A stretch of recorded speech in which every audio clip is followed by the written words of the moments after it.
Illustration as a career is a long game. For someone like me with ADHD, planning for the future, or even thinking about the future, is nearly impossible. Just can't do it. And I think if I just tried to plan and work towards becoming an illustrator, I never would have been successful. In order to start getting illustration work, you need to have your work seen by someone who wants to hire an illustrator, and they also have to like that work. And in order for that to happen, you need to have a body of work in the form of some sort of illustration portfolio. And if at that time I was like, hey, I really want to be an illustrator, what are the steps that I would need to take to make that happen? And I'd be like, well, I'll need to develop a portfolio of illustration work. I guess I'm going to need a website to put this on. I wonder where I'm going to host that website. I guess I might need to get some additional social media accounts, just sort of be focused on my new illustration work. But I guess first I need to focus on making at least 10 good portfolio pieces. And I don't know if you're feeling it, but for me, this would all feel way too overwhelming. I'd be thinking, what am I even going to do for these pieces? Should they all be in the same style? Should I be doing them for different kinds of illustration assignments? Should they be based on a theme? What kind of work am I trying to get? Do I even want to be an illustrator? Where am I going to find the time to make these things? And all these questions would just sort of paralyze me, and I wouldn't have done anything. I would have just gotten distracted by something else and moved on and forgot about it.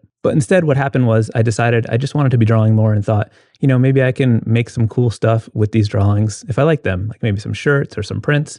Who knows? The problem is if I just said, I need to draw more, there's no accountability there. That would be so easy for me to just talk myself out of it, being like, I'm just too busy tonight, or I don't feel like it, or, I'll just do it tomorrow. And it just never would have happened. I actually didn't find out I had ADHD until into my 30s. But I always knew that I had to trick myself in order to get anything done. One of the ways I do this is just through sort of like gamification. Obviously, I know this won't work for everyone, but just putting some rules and parameters around something made it more of like a challenge that I wanted to take on. And that structure is what made it feel more like a game. So with the daily drawing project, the rules were pretty simple. It was just draw something, anything, every day, and share it online. I needed that last step to hold me accountable and make the game have some sort of stakes. Because if I didn't post it online, everyone would know that I lost the game that day. And by everyone, I mean the handful of people who were seeing those early dailies. It was enough for me to know that they would know I was a loser and lost the game. And as time progressed, the game got added elements like viewers, comments, likes. And the longer I was winning, the more I didn't want to lose. And listen, I know for many of you, this sounds crazy, but I'm not talking to all of you. I'm just talking to you. And you get it, right?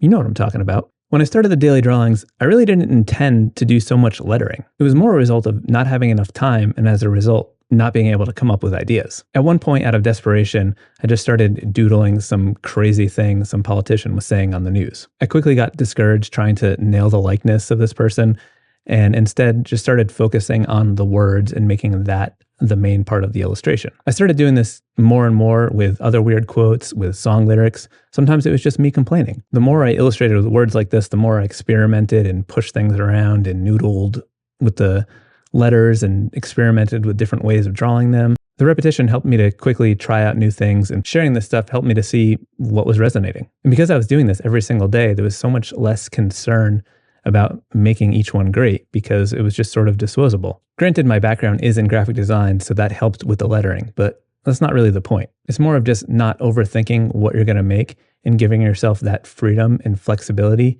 so that you're able to just experiment and play and try new things by taking some of that pressure off of it. Which brings me back to those 10 portfolio pieces. If instead of simply drawing whatever I wanted to each day, I plan to instead use that time to just work a little bit each day on making those 10 great portfolio pieces, I never would have done it. And if I did, they wouldn't be very good. There would just be way too much pressure on each one. And those are not the situations for creating your best possible work. So instead of making a strong, concise illustration portfolio, I just made a massive pile of work. Some of it bad, some of it's pretty good. And through that daily drawing journey, my work went on all different kinds of trajectories and led to it evolving in ways that it never would have otherwise. Almost 20 years into my career as an illustrator, lettering has stayed a cornerstone of my work, which has led to some incredible opportunities, including more than a few projects with dream clients. You want to know more about my daily drawing journey that lasted over 14 years? If so,